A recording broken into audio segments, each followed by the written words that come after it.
So yeah, my name is Cody Eden. I am a school counselor here at Coronado High School. I've done this job, this is my 4th year, and actually we just made a change in our department to where we are now grade level counselors, and my new position is the college and career counselor. So a little bit different of a role this year, but I think we're all growing through the change and looking forward to the future. And how did you first become interested in your career? Yeah, so I started my undergrad actually in psychology. I wanted to kind of work with the mental health world or the helping profession in general. And as I was pursuing grad school options, this opportunity to be a school counselor kind of came on my radar, where my degree actually allows me to be a school counselor and work towards my LPC, which is licensed professional counselor. So when I got to grad school and realized I could pretty much open 2 career doors for myself, I definitely jumped on that opportunity and haven't looked back. Yeah, so like I said, I had undergrad in psychology. I would say that's not necessarily required for our field, but definitely gave me a good, solid background for the helping profession broadly.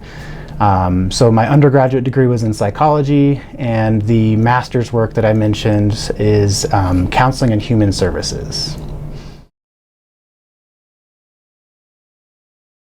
I think, especially amidst circumstances these days, flexibility is huge. Even pre-COVID, you know, this job keeps you on your feet. It keeps you moving from one thing to the next. You can have a meeting one minute and, you know, a student in crisis the next, and you really have to be ready to pivot and transition to those different roles. So I would say flexibility would be the top. So it'll vary depending on the district that you work in. I would say roughly close to $40,000 would be the annual salary starting in most districts. The other thing about working in a school district is the opportunity for growth is often laid out for you before you even take the job. So there's a matrix where your years of experience as well as further professional development, you can continue to build year to year and increase your salary. So even in the same role, your experience and professional development can move you up the scale. Yeah, so we work in the school setting, of course, primarily from our offices, but definitely in and out of classrooms and different environments within the school. Work with people every day and lots of different people, whether it's our students to parents, community stakeholders, administration. So you really kind of like pivoting within your role, you really are working with a variety of people as well, and the changes day to day. And it's the typical work hours mirror the school time, of course. So we're looking 7:30 to 3-ish, depending on what school you're at. And yeah, I think the schedule overall is different than most professions that you hear of, with breaks embedded and mirroring that school schedule. A typical day is a little bit difficult, I'll be honest. Again, we're moving from thing to thing all the time, and depending on the time of year, we may be in different roles. For example, here in about February time, we're working hard on course registration and getting those courses ready for next year's schedules. While of course making sure our students are finishing strong in the classroom this current semester with their academics. Let me backtrack a little bit to say that we really operate in 3 main domains as counselors. So we work in the academic setting, supporting schoolwork and study strategies, things like that. The college and career world, which of course is a lot more of my role this year, planning those post-secondary steps, whether that's college, military, work-bound, whatever the next step is. And then the 3rd domain is social-emotional. So of course, life happens to all of us. And we're here for our students anytime they need us in that social-emotional world. So yeah, given the time of year, it'll vary, and we're definitely juggling a couple different roles day to day. I think right along those flexibility lines was a piece of growth for me. I'm the kind of guy that sits down and likes to hammer it out for an hour if an hour is all it takes. And I quickly learned that you can schedule that hour and then have a student come in or a meeting pop up, and you really have to work with that flexibility piece in terms of adjusting to the day.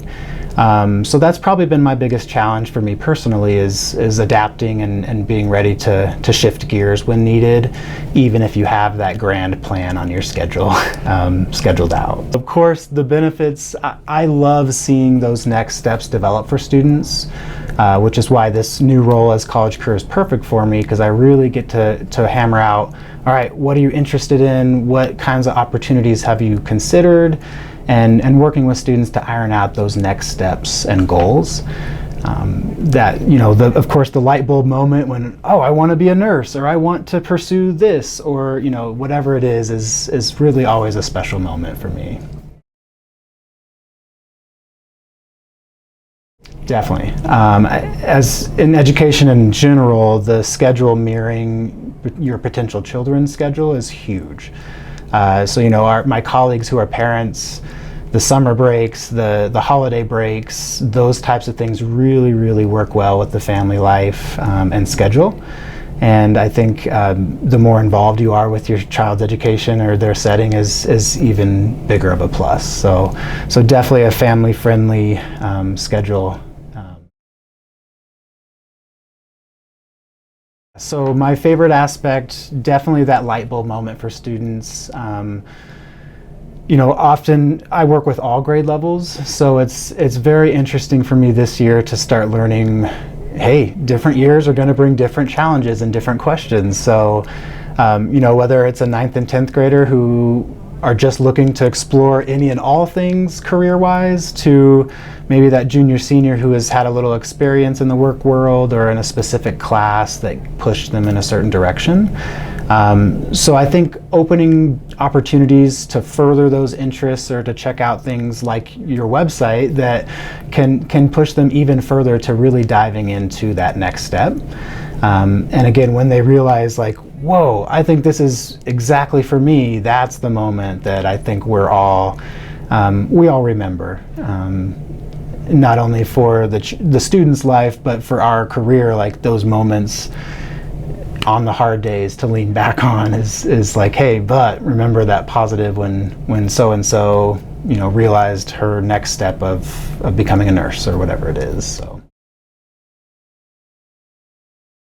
I think there's certainly potential for change. Even this year, of course, we've seen a lot of changes and adjustments. So I think moving forward, the role of a counselor and even a college career counselor, either way, is going to be vital. I think a lot of the challenges recently have spurred some other needs for students that we don't always see. And so I think it'll be a consistent adaptation moving forward to adjust to the need of what the world is bringing us and through our doors. So I think when I started in my undergrad, I wasn't quite sure. I just knew psychology, helping profession. So I think I would encourage anybody in that step of the process to really look beyond that undergrad degree if you're interested in the helping world.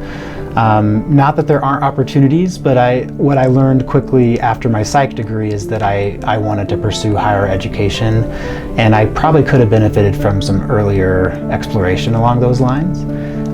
So I think not getting stuck with my psych undergrad is the next step, but what would that lead to a career next step too?